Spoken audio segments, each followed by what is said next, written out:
what we're going to do today is we're going to start on understanding this set of graphs, okay? So some of this may look familiar, some of it may not, but we're going to go through this and understand this. This is what I want you guys to start to work on. Where is Antonio? Is Antonio not here today?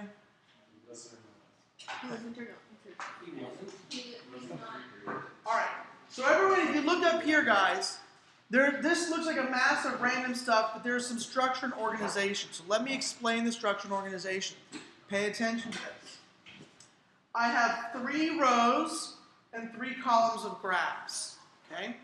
If you look, the 3 different types of graphs I have are distance versus time, velocity versus time, and acceleration versus time. And I have one of each in each row. You'll notice I've got a column, and down the column I have a distance versus time graph, a distance versus time graph, distance versus time graph. So they're all the same units of axes in the columns. The second column is v versus t. The third column is a, or acceleration versus time. Okay? Now all the graphs look a little different, but that's because each row represents something differently. So you'll notice that this row, which is color-coded by the way, is constant distance. Okay, so we've got our constant distance. Every graph in this row represents constant distance. This one's constant velocity. So every graph in this row represents constant velocity, but graphed on 3 different types of graphs. Does that make sense? Kind of there? So what does constant velocity look like on a d versus t? Don't slam the door. And what does constant velocity look like on a v versus t? And what does constant velocity look like on an a versus t? The last row is constant acceleration. What does constant acceleration look like on a d versus t graph, a v versus t graph, and an a versus t graph? Yes, ma'am. Why would, on the graph you just showed us, why would the a t graph, why would it not go like up? Like We're going to talk about, let's talk about this, because let's start, so your question, Addison, is why does the a versus t graph look like a constant line if I'm constantly accelerating? Okay, what does the word constant mean? Everyone, what is stays the same? But wait, but if you like accelerate at different rates. Well, we're not accelerating at different rates. We're accelerating at the same rates. Now, this is the confusion. We understand velocity, but when we get into acceleration, we confuse acceleration with velocity because it's a second-order differential. And we'll talk about what this means in a minute. But because our acceleration is constant, the acceleration, whatever that value is the same. Why do you start at 0? Why don't? What do you mean? Why does? Why is it not starting? Because if I had 0, then I had 0 acceleration. Let me go through. I get your questions. Can you hold on to those because we're going to answer them as we go through? I want to answer them in an orderly fashion. Okay? Is that cool? Okay. So let's look at this for a second, okay? The first graph is the first row is what? What does it represent, the first row? Constant distance. What does that mean, constant distance? That you go the same amount of distance over time. Now that I go the same amount of distance, what does it mean? I'm not moving. So when I say distance, okay, this is like my position. So if I'm here and time goes by, what's my position? Hasn't changed. So when we say distance, we don't mean like the actual change in distance. We're just saying, where is your position? I am 1.5 meters away from my chair. I am 5 meters away from my chair. Does that make sense? It is my position. So if my distance is constant, the distance I am away from my chair, and I don't move, that distance stays the same as time moves on. Does that make sense? And therefore, my change in distance, what's my change in distance? What's my change in distance? 0. 0, nothing, right? So if I'm in the constant distance and my distance doesn't change, my delta distance is 0. What does that mean about my velocity? What is our equation for velocity? What's velocity, guys? Change in speed over change in The change in distance over the change in time. Well, if I'm not moving and my distance isn't changing as time moves on, What does it mean about my velocity? How much velocity do I have? None. I have 0. But in that case, then how come a straight line isn't at the bottom? It is right. There should be a straight line here in the bottom, and there isn't. But it really should be a straight line in the bottom at 0. Okay? So let's do this. So if I have, again, shh, guys, quiet. If I have a distance versus time graph, okay, and I have if I'm not moving anywhere, I am at 5 meters all the time. No matter what time it is, I'm always at 5 meters away from where I was. Does that make sense? So I'm not moving. If, however, I have a constant velocity, or I'm constantly changing my distance over time. And what is this thing what is this little triangle that I'm drawing here? What does it represent? Whoa, wait, that time. What slope, right? I'm showing my slope. Nice, Tucker. What is this? What does the vertical portion of the slope represent? What is the vertical portion? What is this from here? And I'm looking from point A to point B. What's this vertical height? What is it? The change in my distance, delta D, right? Delta D. What is the horizontal? What does this horizontal distance, this horizontal thing represent? Change in time, delta T. So my slope equals what? The change in delta D into delta T. Okay, it's my rise over my run, right? And that's going to equal to my delta distance over my delta time. Do you guys get that? Okay. So, and that we said was what? Yesterday we said this value was what? Rise over run. But what did we say this delta D over delta T was? M. It is M for slope, but what is it from a mechanics or Velocity. the day before yesterday? Sure. It's what? What is it? Velocity. Velocity. It's my velocity vector, right?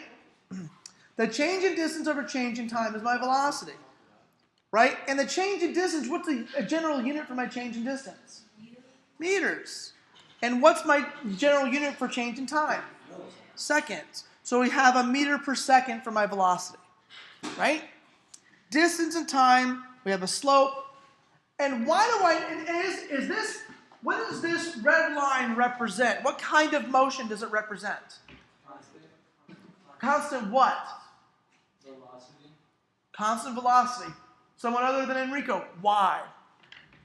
How do you know it's representing constant velocity? Because velocity linear. Linear. Moving. It's So you're slope. constantly moving at the exact same pace. Okay. My slope of the line is the same. Whether the slope was drawn from point A to point B, point C to point D, point A to D, D to B, all of those slopes are going to be the same. The ratio is going to be the same, right? Do I need to put numbers to that, or we get this? Everyone get this? Okay. So that means we have a constant velocity. So if I then draw next to it another graph, where this is my velocity in time, what does the red graph look like on the velocity versus time graph? Beautiful, a horizontal straight line. Let me ask you a question, boys and girls. What is this value right there? What is the value of that? Look at your previous graph. 5. Well, it's not necessarily 5. No, Rise or run? it's a rise over run, which is our delta D over delta T, or yes, sir, Tucker, our slope, whatever our slope is. Whatever that slope is, Tucker is on fire, okay? Whatever that slope is, that's our velocity, right? Do you guys see that? Do you guys see that? Everyone with me? So our slope, whatever our slope is, or delta D over delta T, is our constant. As long as it's constant, that's our constant velocity. Now, I'm going to shrink this. It's messed up. I know. It's okay. I'm going to shrink this guy. Move this over here. Now let's look at another graph. Oops, excuse me. And this graph is going to be acceleration versus time. Well, okay. Let's look at another line here. Oops. Okay, by the way, on the velocity versus time graph, what is the orange, on the velocity versus time graphs, what does the orange line look like over here? Yellow is yellow or Or orange? yellow, whatever. So this is yellow. This is on the D versus T. What does the yellow line represent? What kind of motion? Zero motion. Okay, if I have zero motion, what's my velocity? Zero. So what should this guy look like? The acceleration? The velocity. Should be a zero. A zero straight line. Is it constant? Sure, it's constantly zero. Okay. Now let's look at this. Let's say I had a constant change in velocity. Well, it doesn't matter, but look, it's not just the same. When we say the same rate, it's different because we're talking about a change in velocity, not a change in distance. Okay. Let's get rid of the word rate. Let's not use the word rate because the rate implies a standard change, and I want to make sure we're very clear about what changes we have. Because there's a rate of change of D versus T, which is different than saying there's a rate of change for V versus T. Okay? So in the same analysis here, I'm going to look at my delta. What is this guy over here? Delta what? What is this height here? Right, delta V, right? And what is this guy here? Delta T. Now, all of them are the same delta T, right? But now I have a new slope. So my slope here was equal to delta D over delta T, which is my velocity. Here my slope equals what on this guy? What? Not V over T. Let's be very clear about it. Okay, I want to be very clear about it. Delta V over delta T, right? Okay, and that's going to equal something we call acceleration. So the change in velocity over change in time is an acceleration. So in the same sense that we had a slope here for D over T gives us velocity, our change in, I'm going to draw these as vectors, our change in velocity vector over time is an acceleration vector. Yes, ma'am? So on the velocity versus time graph, the slope line would be a straight line, and the acceleration. Okay, that's my next question. So on the acceleration versus time graph, that's going to look like what? Straight line, where the value is what? What's the value over here? Delta V over delta T. Beautiful, delta V over delta T. Okay. And so if you had like half of a parabola or something on the VT, then it would be a slope on the AT. Yeah. Oh my God. Yes, exactly. So we're gonna get there. We're gonna get. Yes. Okay. So you're exactly right. So hold on. Yeah. But we're getting. So here, this is the issue. I want to be very clear that we're seeing this jump. Now, if this is. So this is our green line. We have a constantly changing velocity, which means our acceleration is constant. Addison, this gets back to your original question. Do you see now why that's a horizontal straight line? Oh gosh, no! I hate when it does this. Hold on. Okay, Brylan, would you please stop? Okay, now here's the thing, guys. Here's the thing. Okay. Okay, here's the thing. Now let's look at this. So this was my. This represents the green. The green is going all the way across, right? What if I had a constant velocity? What does it look like on the A versus T graph? Constant velocity, what does it look like? Straight line and long. Straight line at the zero line. Right there. What does constant distance look like on an acceleration graph? It's not even there, but really it's zero because it's zero velocity, zero acceleration. Does that make sense? Okay, cool. So we're kind of we're doing this on here all together. Does that make sense? Yeah. Okay. All right. So for right now, what we've done is we've looked at the first two rows ostensibly. We've looked at constant distance on all three graphs. We've looked at constant velocity on all three graphs. and we've looked at constant acceleration on these two pieces right here. Right? We've looked at these. We've looked at 1, 2, 3, 4, 5, 6, 7, 8 graphs. What we haven't done is this. And I'll show you what this is in a minute. We'll get to that in a second. But does everyone, so far, is there any question on this? No. At all? If I asked you to draw them yourselves, could you do it? Let's do it. Okay, we'll do it. We probably won't do it today. We'll probably do it Monday because I want to get to the next step here. We're going to do this stuff. I'm going to have you guys do this. Yeah, the velocity accelerator. Yeah, we're going to. Well, whatever we get to before the test. The test is Thursday. So we have to read it Wednesday. You don't need a review day. Wednesday can do Wednesday and then have to be tested. We'll be doing practice problems. We'll be doing practice problems. You Wednesday. said that you, the last quiz, the next test you take, is that going to be a part of it? Uh-huh. Yep, the test is going to cover induction, like the quiz, and this material here. Can you like have like a list of things that's gonna cover that's like not that we would know for this coloring? Well, when did you come back from break? Remember when you came back from break? So basically From then- this passes over everything, Yeah, over everything for the moment. Because we did a quiz, so we're just going to cover that stuff. Okay. All right. Shh. I could break it up into 2 days of testing if you wanted to, but I don't think we'll do that. All right. Shh. Okay, so guys, quiet.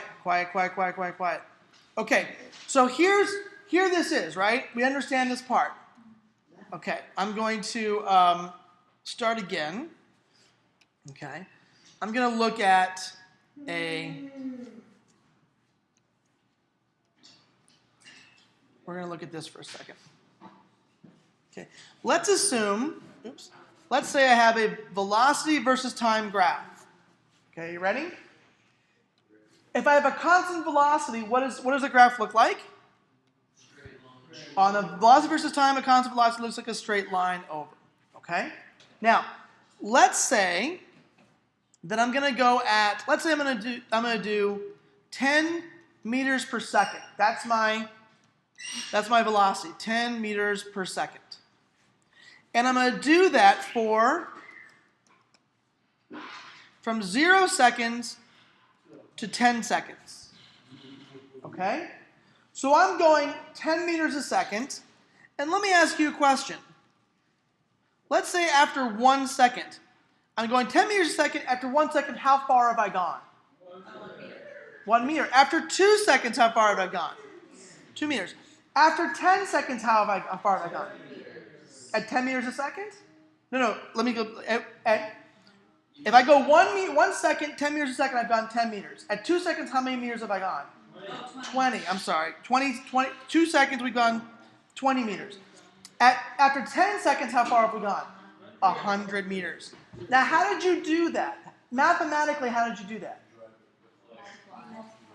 What did you multiply? Okay, so if our velocity equals our change in distance over our change in time, and I want to solve for delta distance. Well, delta distance is equal to what? Velocity times my delta t, right? Which, if you think about it, your delta distance, you said, was 10 meters per second times 10 seconds over 1. Now, I did this over 1. Does this confuse you guys? The reason I'm doing it is for unit analysis purposes, okay? And that way, when I multiply it out, what happens to my units? Because my seconds cancel out, and I'm left with 10 times 10, 100 meters. So what you have done, without even knowing it, is you have done this equation, okay? So when you said, oh, how long have I traveled for? Well, distance is equal to the velocity times my change in time. If I have a what? Constant velocity. Okay, this is for constant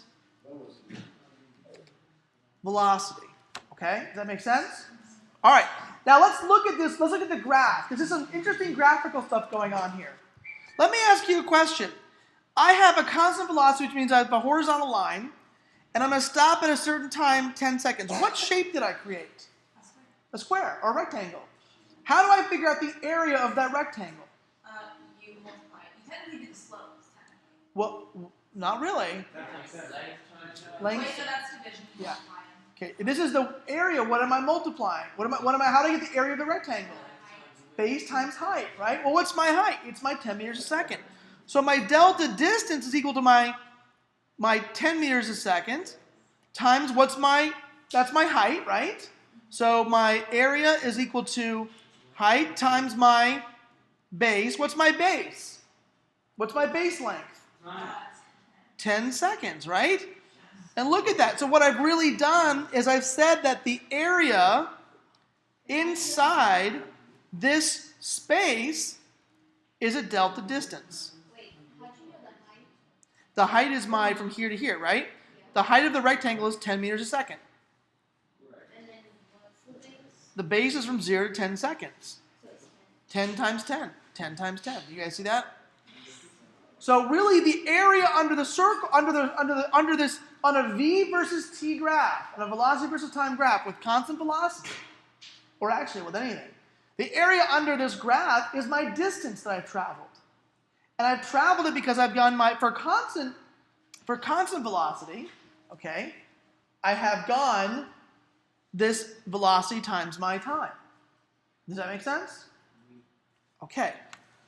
Let me ask you a question. What if I had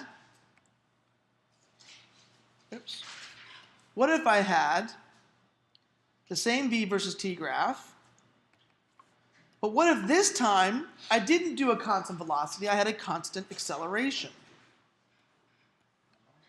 So I had a constant acceleration. Well, this is still a v versus t graph, right? And let's say I go to a certain time. Here's my time. Here's 10 seconds, right? Okay, this distance here is my delta t, right? Here is my delta t. Well, this is my start, which is A, and this is my endpoint, which is B, or I'm going to call it V final. Actually, I'm going to do it this way. I'm going to say V final, okay, and V initial, okay. What's the area under this? This area is obviously what? What does this area under the curve obviously represent? Because we learned it from this. What does the area under this curve represent, guys? What does the area under this curve represent? The distance that I've traveled. So what does the area under here represent? The same thing, the delta distance. Area under the curve. Okay? Still the area under the curve. But how do I calculate that area? The area of this triangle, how do I do it? Okay? Because if I look at this, right, it's really this rectangle, but half of it. So it's really the area delta D is equal to my delta V, okay, divided by 2 times my delta T, right? Does that make sense? So that's the distance. All right, you guys see that? It's the same thing as this, the same thing as a rectangle, but I've just said, look, but because I have a change in velocity, here my change in velocity, my delta velocity is just the velocity minus 0 in this case, right? Everyone understand that? Yes. Avery, you with me?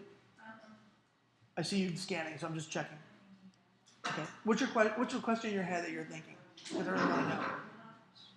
Okay. All right. Yes, sir. If like a change in velocity is an acceleration, what's like a change in acceleration? It's a whole. It's really not. It's really not anything that's tangible at this point. It doesn't make any sense. It's another level of motion that we don't really deal with. Why did you put over 2 that part? Why did you only put it over 1? Because the area of the square is base times height. I know, but why did you not put it over both? Why did you not put So what? You got not use the word it. What are you talking about? on the equation? Which one? Yeah, why did you not put both of them over 2? Both the delta time over 2? Like this over 2, you mean? No, but together. Why did I say this? Yeah. Because well, it is. You could do the same thing. It doesn't matter. It's the same thing. And whether I did it over 2 like this or that, it doesn't matter, right? It's 1/2 because it's multiplied. It doesn't matter if I could do this is the same as this. It's the same thing. You could do it that way if you wanted to. Okay, I'll do, if it's clear that way, I can do that. Okay, so it's delta V times my delta T over 2. Right? Okay, same thing. So here's what I want to do now. I'm gonna delete this guy here. Shh, Rylan, I need you to stop. Okay, I'm gonna move this guy over. Shh. And now I'm gonna draw another curve, another graph here. Okay, and I'm gonna say this one's gonna be acceleration versus time. Now we're talking what does this graph represent? What does this graph represent? No. What does this graph represent? Look at it again. What? Constant acceleration. Yes, because my slope of my velocity changing is constant, right? Okay. So here's my in Amr, if I have constant acceleration on a v versus t graph, what does that look like on an a versus t graph? Straight line. Beautiful. You guys are awesome. Here we go. Here we go. Here we go. All right. Shh. Can you find the distance traveled by making the square? Well, hold on. Now let's look at this. So we said initially with the constant velocity, the area under the curve, there was something going on with the area under the curve, right? So let's think about the area under this curve. Let's think about what it really represents. Okay? How do I calculate the area under this curve? If from here to here is delta t, and this is a constant a, right? It's a minus.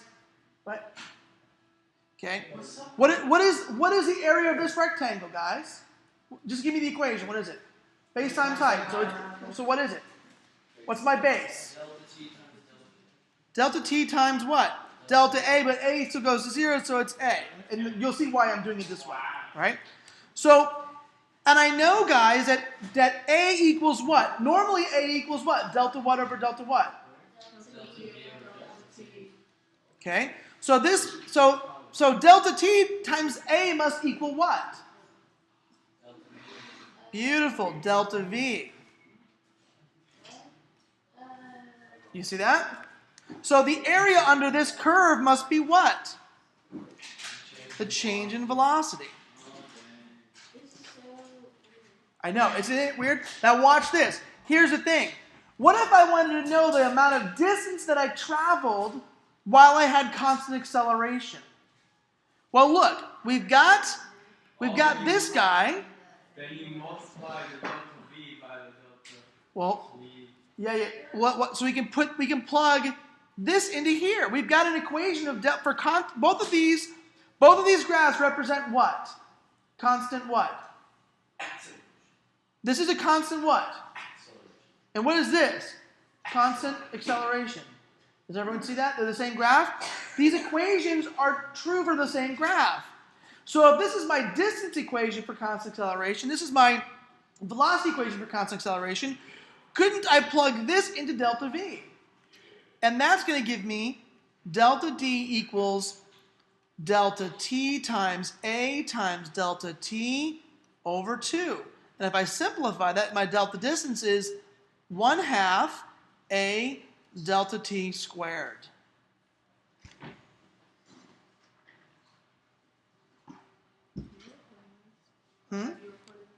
This is recorded. I'm recording this. You guys are going to have to go back and look at this a few times, and I get that. And I think this is a better recording than the earlier one. I'm getting better and better as I go on.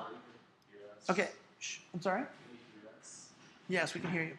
So here's the thing. When I look at this, so guys, what is this equation is what? It's a square, isn't it? Yeah. What kind of shape of a curve if I plot a square? What's the shape of the curve? A parabola. And if I look at this, you'll notice that my distance versus time for constant acceleration is a parabola. Okay, there's v equals 1/2 at squared. Boom. Okay. So what this is powerful for? There's no. I'm going to fix that because that one is not correct. Okay. Here's the deal. Here's the deal. This shows me the distance that I traveled at constant acceleration and time. It's a relationship between distance, acceleration, and time. A ball is going to fall. What's making it fall? Gravity. Gravity. So gravity is accelerating at a certain rate. 9.81 meters per second squared. It's not 21. 21. So look, if I have an object and I have it drop a distance at an acceleration, couldn't I figure out what? How long it takes to drop. Or if I knew that it was dropping by gravity for a certain amount of time, I could determine how far it dropped. So if you're on top of a building and you're going to jump off, you can calculate. You're going to calculate how long it's going to take you to hit the ground. That's really good. Okay? I really think people Liz, do it. sure. Riley. So if you're going to drop something, you can do that. Now, let me ask you something. Let's say I have this heavy ball, and I have this light little USB charger. They're going to drop at the same rate. According to this calculation, what does that mean? If I drop it here to the ground, what does that mean? One of them can hit They're quicker. traveling the same distance. They're traveling the same distance, so what's if it's the same acceleration? How long? Which one should hit first? The same. Same. Why? That's a lot. No. But look, Line. look at the equation. Well, It's the same distance. Is there mass in here? There's no mass in here. There's no mass, okay? And we're gonna do this. We're gonna actually drop stuff off the thing on next week. Have you seen that video where they like put the feather We have that device, but I don't have a vacuum to draw the vacuum. Yes. How about like when you go on like those like slides on water parks where both people push off and you're going the exact same like way, the exact same acceleration, but the heavier person always goes further. Well, that could be like who pushed off first. It's a matter of center of gravity. It's a matter of friction. There's a lot of different things that play in that. There's an issue. There's an issue of There's an issue of force and angle, and we'll talk about that. And then there's a friction issue. Okay. So, but for right now, when we talk about pure vertical drops, pure vertical, no. Now listen. If I had a piece of paper, here's a scenario. I'm gonna do a quick thing. Ready? Okay. I'm gonna drop them both. Ready? Well, wait a minute. Doesn't this disprove what I just said? It says it's not in my vacuum. There's arrows, just arrows. You just did one of these things. Watch this. Now I take the ball, I crumple it up. I can't see it. All I'm doing is I'm crumpling the ball. Okay, and now watch what's going to happen. Same piece of paper. I'll do it. Yeah. This is bad. Okay.